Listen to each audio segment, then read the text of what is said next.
Hey there, YouTube. Welcome back to the Lookout. Got a interview today. It's kind of a follow-up. I did an interview that we didn't publish in 2022 with Cait Bell, who's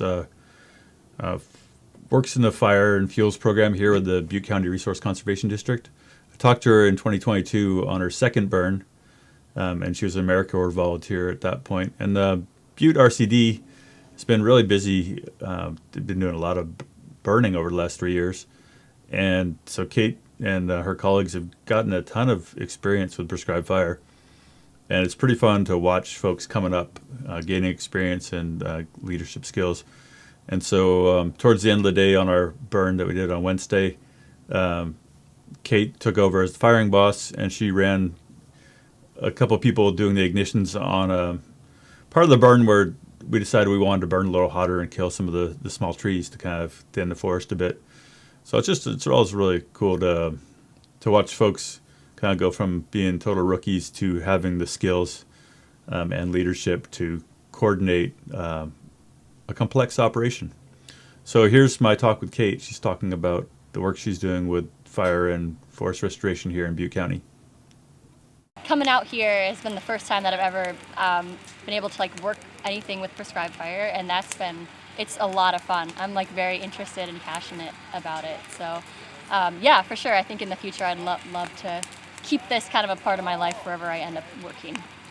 All right, so I'm here with Cait Bell. Cait, I think we met on a burn 3 years ago, maybe? Yeah, how long have you been out here? 3.5 years. All right, in Cohasset. Mm-hmm. So I think I was there on one of your first burns. Yep. So how do you feel so you've burned a lot since then. What part, how is this part of your job? Yeah, so I'm a forestry technician at the Butte County Resource Conservation District. So prescribed burning isn't my full-time job. I primarily work on post-fire restoration projects that we have out in Concow. Mm-hmm. But I get to assist on prescribed burning whenever there's an opportunity. Mm-hmm. So if there's availability in my schedule, I get to come out here. And we have quite a few burns. So I've gotten to assist on a lot of burns just in our community. Across a lot of different sizes. Some of them are really small, like the one we're at today, and other ones that have quite a few volunteers and other crews out there. So it's been a good variety of experiences with prescribed fire. And so you first came here with Americorps, right? That's correct. Yep, I was an Americorps member for 11-month term initially. Okay. Mm-hmm. And do I remember you saying that you came here in part because there was an opportunity to work with fire? Yeah, when I saw that on the job description, I didn't have any practical experience with prescribed fire, and then when I read that, I thought that it was really exciting. So it was definitely a draw. I was like, oh, okay, they have a Prescribed Burn Association. I want to know what that is. I want to go get out there on the ground. So it was definitely a factor that got me out to California in the first place. All right. In the last couple of years, tell me maybe how your perspective has broadened regarding using fire for land management. Sure. My knowledge of just how we can be using fires on the landscape to treat a broad number of problems that we have on our landscapes in these communities has definitely grown. I know just with the fire risk that we have out here, using fire as a management tool to manage brush and fuel loading, and as well as I think the cultural aspect of fire too is something that I really didn't have much knowledge on beforehand. So it's been great to be at burns that have tribal members, and so that's been a new part of prescribed burning for me as well, just learning about the cultural implications and what we are bringing back to the landscape. Right, and so yeah, I think a kind of frequent criticism of prescribed fire is that we tend to just focus on fuels and right. not ecological outcomes. Mm-hmm. So what are some ecological outcomes we're achieving today as we're doing this burn? And as you're lighting, what are you trying to achieve beyond just burning up pine needles? The landscapes that we're in right now, with the fire suppression that we've had, we have more pines on this landscape than we maybe should, and just kind of selecting for those oaks. So we have some really beautiful oak forests out here that are kind of being dominated by these firs, ponderosas, and cedars. So as we're going around here today, we're trying to ring around some of the smaller oaks that we want to be the more dominant trees in these areas. So I like to think about the landscapes as maybe they should have been a long time ago, especially in regards to those tree species that used to be here. Okay. And are you trying to rake extra fuel in on the little Doug fir seedlings and stuff? I haven't done that too much. There are some that look really spindly and unhealthy, and I've yanked a couple of those out of the ground. They're probably not going to make it anyway. So yeah. But in that, a lot of that's up to the landowner too. What this is private property. So what do they want it to look like? Right. So, driving up here through the campfire, like you came here not too long after the campfire, and like Paradise has changed a ton in that time. Oh yeah.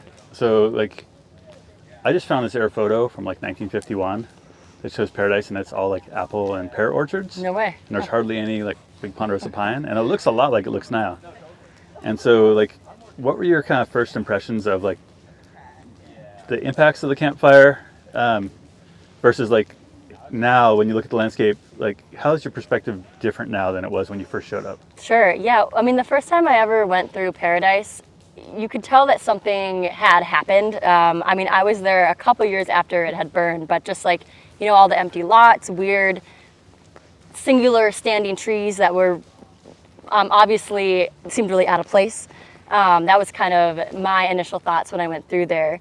As I've like gotten more into land management, now kind of when I go through Paradise, I see it as like a great opportunity to restart in the way that we might want it to look. So there are a lot of open spaces, so maybe we should be selecting for oaks and more of like a fire resilient oak landscape than some of those big stands of like ponderosas and some redwoods and other weird species up there that still exist that used to cover the whole area pre-campfire. Yeah, I think it's interesting looking at that old photo and thinking that like the way people thought Paradise was supposed to be was like only like it was only like that for like 30 years. A new idea, right? Yeah. That is interesting. That would be interesting to see those pictures. So we got quite a few oaks in here. Like, talk a little bit about like fire and oak woodlands. Like we're in this mix of ponderosa pine and oak woodland, and we'll try not to burn up here. We're good. So, like, what do you think about fire's place in these landscapes?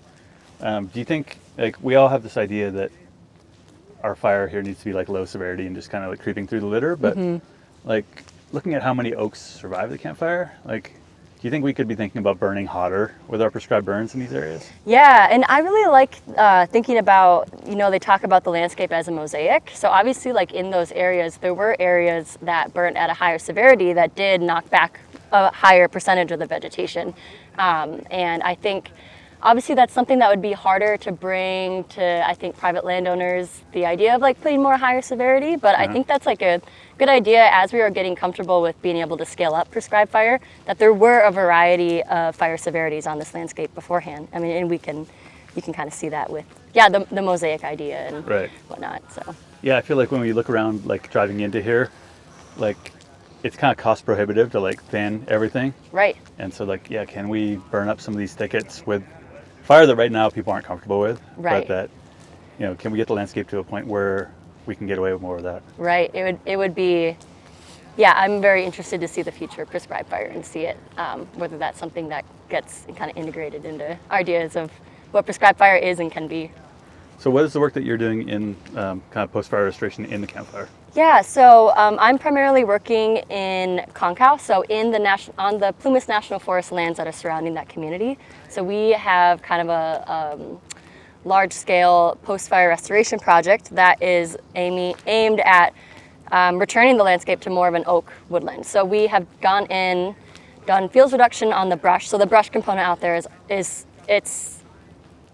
it's awful. The brush that has grown back is like so thick, it's choking everything out.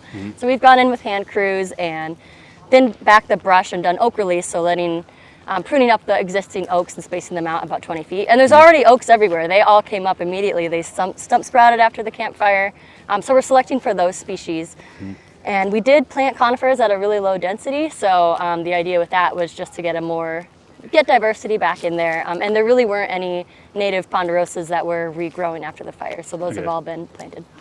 Then we do want to put fire back into those. So looking at it, like now that you know how much work it is to like manually treat, like how many acres is your project? It's we've treated 400 acres so far. Right. So when we look at like thousands of acres, like do you think, is that sustainable to like do that kind of work? Or do you think that we have to like be looking more at process-based, like how do we get fire in here that'll do the same thing? It would take a lot of money to be treating landscapes on a scale like that with like mechanical and hand crews like that. Like what's the cost for you guys to treat that 400 acres, you think? I don't have a great answer for our cost per acre treatment, but it's probably been up there near maybe $2,000 to $3,000 an acre for what we've done. And Okay. we've had a variety of treatments. We've done some like mastication. So like $1 and- million for 400 Yeah, acres. yeah, it was a big project, and obviously, like, I don't think that would be sustainable to try to be treating all these areas like that. Right, especially if we have to get a fire through there and see how much of it actually like survives, right? Yeah, and I think that you can be strategic with that stuff. I think there are areas that need to be targeted for that type of maintenance, especially around communities and whatnot. Like, it's absolutely still need to do that, but yeah, it is interesting to think of like prescribed fire as a tool for doing larger scale work like that in the landscape. Yeah, it kind of reminds me like on the Sacramento River here, like starting in like the late 80s, they started planting like orchards of riparian forest and spent millions of dollars on that. And then kind of realized that like it just wasn't economical and that they should like set back the levees and let the river do the work. It's kind of process-based restoration. I feel like the same way with like a lot of this forest work. It's like we're just not that good at coming back and maintaining stuff once we do it. Right, right. Any other thoughts on like burning in Magalia, Nimshew? Like, I guess one thing that's frustrating to me is like driving through Paradise and seeing all these opportunities to do microcasting of the weeds and stuff. Yeah. And that there's still this kind of political feeling that that's going to be traumatic to people. Yeah, I mean, I think we're taking the right steps. I mean, I think this is what's changing people's mind. It's, oh, your neighbor has smoke on the ground and they're burning, and it's not a big deal, and it's benefiting the community. I think that's really big. It is pretty striking driving through Paradise, coming into Magalia, and just seeing how thick everything is. And Yeah. it's like, oh my goodness, we need to be doing something out here. Yeah. But yeah, it's a tough question. I mean, I think community outreach is big. I know there have been talks with like the city of Paradise to allow burning, because so far there hasn't been any prescribed fire allowed back In into the the town, city. right. Yeah, right. Because of this feeling that it's going to be traumatizing to people. Exactly. And I think there's this idea that things are going to be traumatizing, but then when you, and it definitely is for certain individuals, but I think when you talk to a lot of people as well, I think we need to confront those problems head on with actually bringing fire instead of just assuming that it's going to be hard for people. Right, yeah. Assuming that we know how people are going to feel. Yeah. And we ended up having a fire on Prescribed Burn on the anniversary of the campfire last fall, and we had an overwhelming amount of support for it. People were really grateful that we were out doing all this work and making a positive impact on our community. Right across the canyon, right? It was, yep. All right, well, thanks for talking to me about all this stuff. Thanks for doing what you're doing. Yeah, thank you. All right.